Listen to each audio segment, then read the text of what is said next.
Well, you're the slow kid, right? You're the slow kid. Like, you are by far the least vulnerable. The slow kid. The slow and stupid kid, right? So, like, whatever you are is, like, that's our weak point. That's our strong point, and that's our weak point. So if we beat Emong there, I think we win this fight. I think Emong was also taking a little bit too much damage there. You want to beat Emong? Oh, I love physical abuse. Apply may be the stupidest player I've ever worked with. He has an Overwatch League background. He is a huge Twitch streamer and YouTuber. Pretty fun guy, and he is the DPS for Team Overwashed, but man, I really hate this guy. Regardless, I got the opportunity to work with him one-on-one as I'm helping out Team Overwatch in their journey through OWCS. If you haven't seen my previous review with CarQ, I had the opportunity to go over his Kiriko, and today when we're working with Apply, we'll be looking briefly at his Reaper and his Tracer. Now, this will be a review of an Overwatch scrim with his DPS point of view and his Zarya Rushmere. And so there's going to be a little bit of more macro team strategy, but I think that you'll find that even in the more fundamental aspects of the Reaper and Tracer that we go over in this review, you'll find many things that will be able to be translated over into your own ranked game performance, really no matter what rank you are. Talking about where and when to flank, how to communicate aggression with your team, who to shoot and why, when should you focus tank and when you shouldn't, and most importantly, how to use the space given after winning a duel. If you enjoyed this video or any of my other educational content, I'd really appreciate a subscription. I hope you enjoyed the review.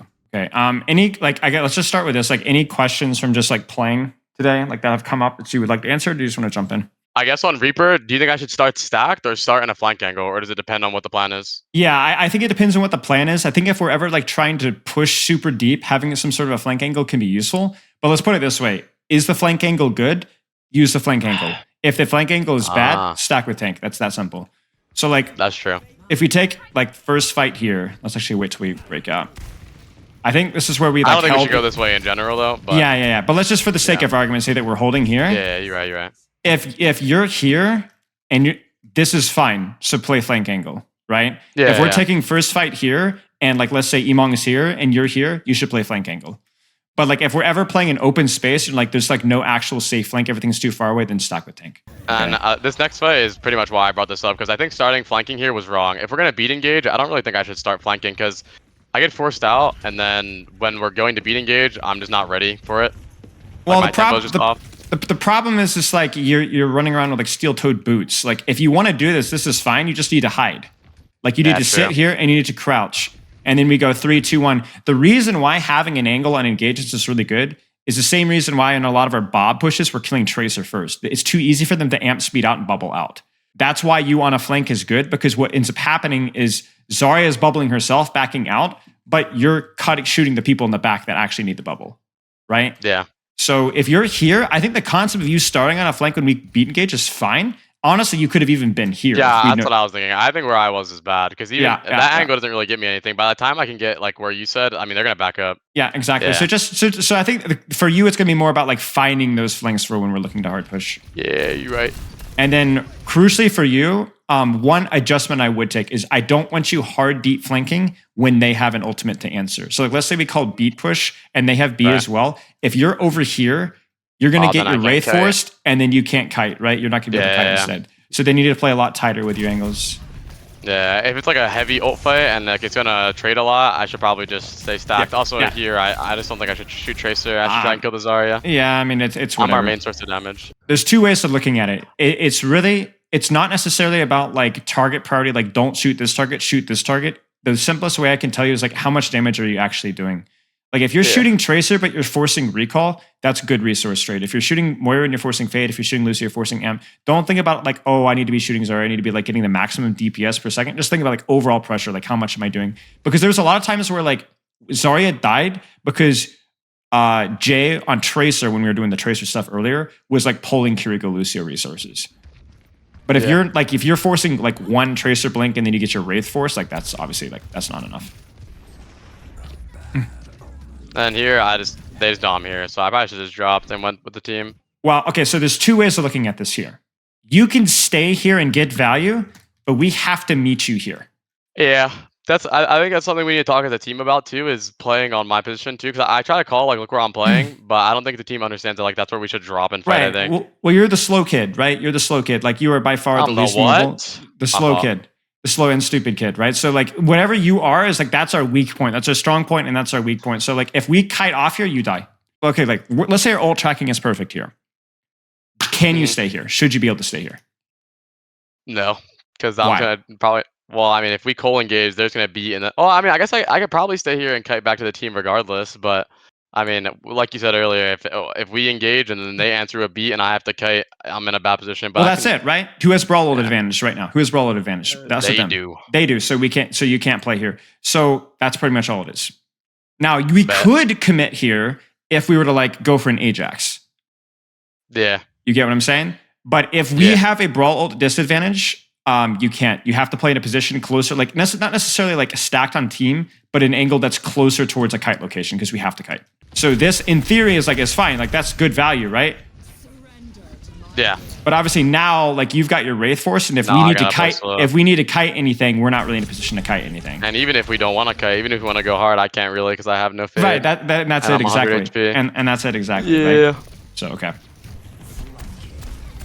But this kind of stuff is like, this is what kills Zarya, right? Because you're on Kiriko, there's TP, Zarya's now isolated, Zarya dies. You see that? So like, I really like the Reaper flanks whenever we can. It's just we can't always do it. I didn't know when to do it, yeah. When we kite, you die. If we don't have to kite, you need to flank. Or if the flank is good, you need to flank. I think here is decent. Like I like doing shit like this. Trying to angle off a little, like. Yeah. Well, because what have we called here? What have we called? Right? I think we've just called that they're helping J3. That's like nothing else was called. Right. So let's say you're ult tracking properly here. What's the plan? We don't have brawl advantage. We don't have space advantage. Sojourn has space. Make something happen. Right. So the first thing you got to do here is, now the reason why I really need you to calm this well is because what's going to happen is Emong here is going to start to like kind of just generally poke and pressure and whatever, and he's going to start burning bubbles while you're staging. This kills us. When you need time to set up, and you do need time to set up, you have to call it. It's the same way where I was saying, hey, you're here, tell your team where you need to, like, we need to stay here. Like if you guys back off, I'm dead. Same kind of thing here where you guys need to be like, tell them to just take a chill pill while you're setting this up. Because what ends up happening is Emong's burning bubbles, Emong's burning bubbles, Emong's burning bubbles, Emong's burning bubbles. And now you're here, but Emong is almost dead before the time you actually get here, right? So yeah. I love the idea. You needed to roll the dice here because we had no way to win the fight on main. Yeah. But the problem is that it's one of those things where it's like, it just takes too long with people not being on the same page. That kills us. And it's almost exclusively, it's you, Emong, and Jay. You guys, one of you guys will see something and you'll just go, but you're not letting everyone else know. So, brawl ult advantage, yes or no? Yes. Yes. I mean, it depends. Yeah, Close enough, right? So then can you start on a flank? Yeah. Yeah, absolutely. Because we'll be able to bail you out. Yeah, my plan here was we called that they had, I think our comms where they have Sojourn ult, like for sure, and I assumed the Sojourn would go up here, and I was right. I was gonna try and kill the Sojourn. Yeah. So sometimes it's not that deep. Sometimes it's just I kill Sojourn. Yeah. I kind of let him get away though. I mean, that's fine. It almost worked though. And now I remember this fight. This was just a mess. Yeah. But we didn't have bubble because Emong was dead. I mean, it's fine. Like I remember you called, can we push? And I was like, it was worth a shot to try and roll the dice there. That's more of a problem with us not beat. If we beat Emong there, I think we win this fight. I think Emong was also taking a little bit too much damage there. You wanna beat Emong? Oh, I love physical abuse. So this is one of those fights, right? Where like, again, like obviously this is going to be pretty messy neutral. So without overthinking things, just is there a flank? Is there an angle that I can take to do so? Yeah. So hear me out. This is the funny kind of crap. So a lot of people would look at this and be like, you shouldn't be wasting your time. You should be fighting the Zarya here. What do you think? Yeah. I mean, it really depends what J3's doing. I think J3 is killing this Kiri. I think he's killing Kiri. I don't know. I don't think what I'm doing is that bad here. I agree. Remember, there's no black and white answers here. It's like, don't shoot Tracer, don't shoot Zarya. I think this becomes bad when if he starts running and I overcommit. But I think I wait for him to run away and then I go back to Emong immediately. That's it. And all it boils down to is like, this is not an unfavorable duel for you because this is a really close quarters duel, right? Yeah. So like you're gonna force recall here. Yep. Right, or you force her out of the angle. Right, but even worse, right? She's totally out of the angle. So like, it's a one. It's a 1-for-1, and they have to give him more attention than they give you. That's good. We take that. Yeah. So like, I don't want you to feel like I have to shoot Zarya, I have to shoot Zarya. That's a good cooldown trade. We will take that literally 100% of the time. Yeah, I think it's just a problem if I like overstay trying to kill their Tracer while they're killing Emon. Right, exactly. Like that's the one disadvantage of the Reapers. You can win the 1v1, but you can't always win it to the point of securing the kill sometimes. Yeah. Now this is a mess. So this is one of the advantages of their comp is like their ability to set up off angles here. What I want you to do here is you need to choose which side you want to contest, and you need to do so quickly because what's the problem here? What's your range right now? Yeah, not good. Well, right? You could be here. You could be here. Or you could be here. The problem is you're here and you don't do anything here outside of just absorb damage. Yeah. So the problem is not that you got off angled, the problem is that you got off angled at like 25 meters. Yeah, I am glad that we pushed in here though, because I was stuck in here. I am too. We just had to close the distance. I think that's also important on good and bad play. Like you said, that was really sloppy, but it's really important on Reaper that they run in on me too, because everyone's gonna turn on me when I do that. Yep. And this right here, I heard. I mean, you'll see it. I heard their Sojourn, so I just did this. Yeah, easy peasy. Yeah. This is a very sloppy fight. I probably could have ulted. Bro, you can't fade and fucking grab anymore. Yeah, no. I don't know why I didn't want to ult here, and I don't think I needed to. Maybe no, I don't think you need to. I remember. You just need to focus on the Moira here. I was the only mistake here. You guys get split on Tracer. Yeah, and then I start shooting the Tracer for a minute. Yeah, that's fine. But like off angles like this, I like with bubble. Like I can push that Zarya out, and then I think I get grabbed. No, I remember this one. This is when Jay was 2v1ing on the flank, which meant that they had nobody. Yeah. So Jay is 2v1ing on the flank. Now we're going to talk about that when we get to swap your Tracer. So they had nobody left for your... They had nobody left for your Death Blossom. Okay. Yep. It's good. This is perfect when we cold push. When we cold push. Whenever we're hard pushing, you cutting here, like this is the problem. Do you see how everyone's looking at you? They even bubble defensively in the Sojourn. This Sojourn needs to die. Like that's just a total goof on your end. And even if you don't die, like even if she doesn't die, you forcing all these CDs and then wraithing and living and then killing Zarya is huge. Yeah. And this we just needed to just you just got spawn camped. 1v1. Yeah, just got spawn camped. So let's take some notes here. Give me 2 things to work on. Knowing when to start on a flank and when not to. When to flank versus when to stack. When do you flank?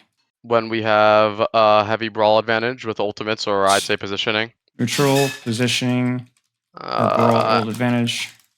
Yeah, and then stay stacked if it's the opposite. And then when we need to kite specifically, right? Yeah, when we need to kite, yeah. Oh, we didn't really talk about it in this battle review, but I just think more so me and Emong need to talk about like bubble management and stuff, because I don't really know when he almost has bubbles or when he does have bubbles. You know, I kind of have to ask him like, "Oh, do you have a bubble?" But I think it should be him saying like, "Oh, I have it," because it's easier for him to see the cooldown than it is for me. That's always been the best way to do it, is that you call for the bubble, but he gives you a 1 or 2 second heads up that he has it. Yeah. That's the best system. That goes all the way back to goats. Okay, sounds good. Let's take a look at some Tracer here. So Tracer is just more about like you're controlling an angle and you're just putting out constant pressure from there. A lot of that's just going to be marking their Tracer or putting pressure on their Ashe. This is useless. They're on a weird comp. We just kind of win because they end. Let's actually go to defense here. I think defense might be more interesting. Yeah, it was better. Yeah. I was the 1v1 here. Don't watch it. I'm just kidding. You can. I don't care. I just think that this issue is I shouldn't fight in here because, well, one, he can get healed from his Kyria. I can't get healed from mine. And then after I lose this fight, I ask Karki for help more, and then we win. Well, the big thing is just, do we care if they get inside this room? No. You know, we just need to kind of hold them here and pressure them here. I will also say that after. I was also watching this. I think J3's mispositioned as well, and he changes his angle after this fight to here, which puts a lot more pressure on the rotation. Like I would say, 90% of our issues with Tracer, whether it's you or Jay, is forcing kills, trying to win 1v1s when it's not a 1v1. Yeah, you're right. It's not a 1v1. Your job is not to win. Your job is to live. Yeah. I think this is a bubble push. I think called here. I'm 90% certain. Maybe it's not this fight. But see, yeah, this is it, right? You just keep her busy. Yeah. Because like we have an advantage here, right? We have the positioning. They don't. So if all you do is 1-for-1, kind of like the Reaper Tracer in the previous map, then we're cooking. Harass.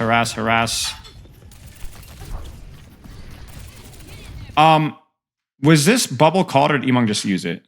I think he just used it. Okay, because I really hate that. Do you think Bubble Tracer is good though? No, it's terrible. Not it's if you were playing into Ashe and you want to go for a clip, yes. Yeah. But not here. Yeah. No. Yeah. I know. I agree. I didn't call for it. I think he just bubbled me. Yeah. Okay. Which I think is actually not that good. I think that he should. I think he should self bubble a little bit more, especially in this comp. I agree. Because I think I get owned here too, but oh no, never mind. But yeah, because I see a lot of Zarya's kind of like, I mean, they're the hyper carry too, especially with high energy. So if he can bubble himself more, that's just more worth it, in my opinion. I agree. I mean, I just get rolled here. This is not even an issue. This guy's just better than me. Sorry, this is my first block on Tracer. Yeah. No, it was. Other than that, I think like there was a lot of fights where you played it well. Do you think holding pulse for grab is always worth it, or no? I think sometimes. I don't know. No, I think let's put it this way. It's the same thing with the Reaper flank question. Do you see a good opportunity? Then go for it. I'll never second guess it. You know, because the problem with the grab is there's too many situations when they're going to have beat, or they're going to have Suzu, or they're going to have bubbles, right? So the best pulse bomb is the pulse bomb that gets a kill. So if you see Suzu, you see bubbles, and you see an opportunity, go for it. You know? Yeah. Because grab alone is not a guarantee, ever. Not in this comp. This is the Tracer brain damage composition where like every single pulse bomb gets denied by 7 different abilities, so you just have to... You see an opportunity, just take it. Yeah. Oh, I think this is the bubble push here. Yeah, it's just unnecessary. Again, it's like your job is just to control this angle here. You don't have to go in and make like 1 clips here. So what ends up happening is like, even if you don't even use blinks here, you're gonna get your blinks forced and then you're just cooked. Yeah. Because even if you live here, you've given them this entire rotation for free because you've burned your recall for 0. No, you're right, yeah. There's no reason to do that. Tracer's like such a space control, patience, macro, control off angle. It's like you have these mechanical pop-offs mid-fight, but it's like actually such a bare bones fundamental character. This is whatever. Here, I'm not trying to commit. I'm just trying to force them out here so we can walk up. Yeah. It's good. Especially since their Tracer at some point like stopped trying to do anything. He's like pushing cart. Yeah, I mean, this is the thing we talked about, right? Like now Bob's in the backline, so backline's hard peeling. Tracer's isolated. You finish her off. Oh, yeah, she'd have to run from me and then she dies, yeah. Yeah. I like this stuff. Easy peasy, set up in backline immediately. Don't have to do anything fancy. You're already here. Yeah. Unlucky. I thought he used it. Okay. I don't expect you to be able to count to 2.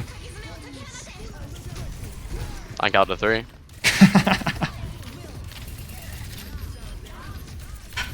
The starting position was good. Yeah. Now I want you to kind of like I want to go through your mental process here. So like, what are you thinking? What are we calling? Do you remember? Well, I think we said we have no ults. Let's back up and try to make a play. So I said, all right, Iman get bubble, and I try to kill this guy. I think. Sure.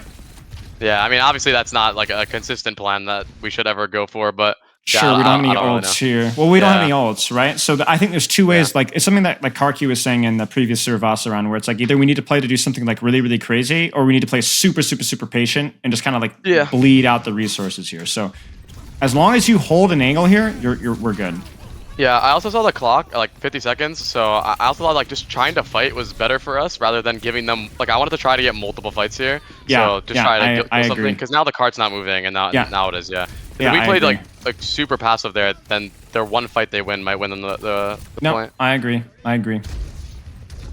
What happens here?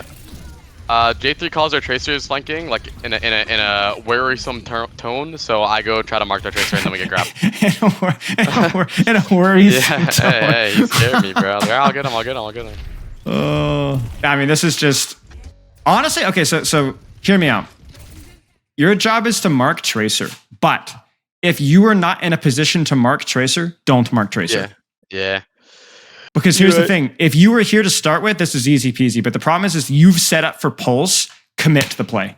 True. Don't adjust. Because what ends up happening is when you second guess yourself, you waste resources, you waste time, and then you miss your opportunity, right? So like, let's put it this way. Set up ahead of time to mark Tracer if you want to. But if she takes a different angle, don't spend the entire map chasing around the map. Do what the angle that you took gives you, which is this right here. Because look at this, right? She's no bubbles. This is free. This is free right now. Yeah, you're right. I So- could kill that Zarya for sure. Right. Remember, your job is not to mark Tracer. Your job is to mark Tracer know that, and to shoot Kiriko and to shoot Sojourn and to shoot Zarya. Just find the angle that you want and do what that angle gives you. That's all. Here, I think we were trying to say we're playing for Bob, so I'm setting up to, you know, do stuff with Bob. That's fine. And then, Yeah. If you don't get there in time, remember Tracer's priority. yeah, for sure. Yeah. Which we do catch her, but it gets a little bit hairy there for a second. You might also just want to consider as well, like this might not be the best rotation even without Bob. This feels a little far. Maybe that's just me. I don't really know what other angle you could hold. Maybe you could try here. That's what I was worried about, because if they kite, then they kite into my angle. I think far left is the safest, but also the longest. So Yeah. But then again, if we do plan on Bob pushing, I don't really have to be that safe because our True. team is going in. So maybe I should just go right side. True. Yeah. A lot of it's just going to be experimenting with what angles are good on the map. Okay, hello. Dirty. Oh yeah, I mean, And now you just need if to I can live. play Trace all the time, yeah. Yeah. I You go thought that pulse? guy was not gonna die. Yeah. Yeah, that's fine. No, I should see that. That's what I was also asking. Like, there I have like pulse grab. I should just save it. Yeah. I think in situations where we only have grab, if I have pulse, there's no reason to try to go for a hero one when I could simply like grab pulse. Because I think pulse is not undervalued. Everyone knows how good pulse is, but if it's gonna be a Zarya meta, then yeah, maybe I should just save it a little bit more. Yeah, I mean, even just breaking both, like even if they do have to use both bubbles or whatever off of the pulse, like it breaks both the bubbles instantly. Yeah, and it, like allows especially for if they have beat, because they can live a grab drive push if they have beat and cleanse. So Yeah. I think the pulse, if we know they have beat and we're gonna grab, I think saving the pulse is needed. Yep, 100%. And J3 was on Widow here, and I almost killed this guy, so it was worth it. Yep. I don't actually know what the plan here was. I think we said we said play slow. We said play slow, play around Widow Sightlines. My only concern here was I wanted to make sure that you were aware that we had kited out because we had actually backed off here, and I don't know if you were aware of that. Yeah, that's why I come back here, and then I just have to run. Nice. I think this is just a lot of deathmatch afterwards. But yeah, it's like, for example, if I had grab, I mean, this fight is not as sloppy as it needs to be. Or not grab, pulse. Pulse, yeah. I can just pulse that, and Yeah, it's just I GG. agree. I think in situations like that, because I pulse for hero plays a lot, so which I also don't think is bad all the time. Like you said, there should be no like strict rules, but It's something to consider. It's something to Yeah. consider. Yeah, it's Yeah. something to consider. Okay, let's take some notes here. Like I said, I really don't want to go in depth here. I just want to give you something quick and actionable. What do you need to work on? well, not going for 1v1 kills too much, like Right. especially Right. on defense when we don't need to win. We don't necessarily need a hero play or need to go for a kill. Just use Tracer to hold space and mark their Tracer. Remember the chase stuff. Like if you are on an angle and something happens on the opposite side of the map, let it go. Do where you're at. Yeah. I shouldn't second guess my plan. And then for your own like micro stuff, just like with the think about pulse. Yeah. Okay, that's all I got. Any questions? Nah. All right, man. I think it was good stuff. right. Especially hero picks as well that we figured out today. Yep, I agree. All right, man. Keep in touch. Have a good week. GG. All right, Thanks, GG's. brother. Cheers. All right, y'all. That was short and painful. Like myself.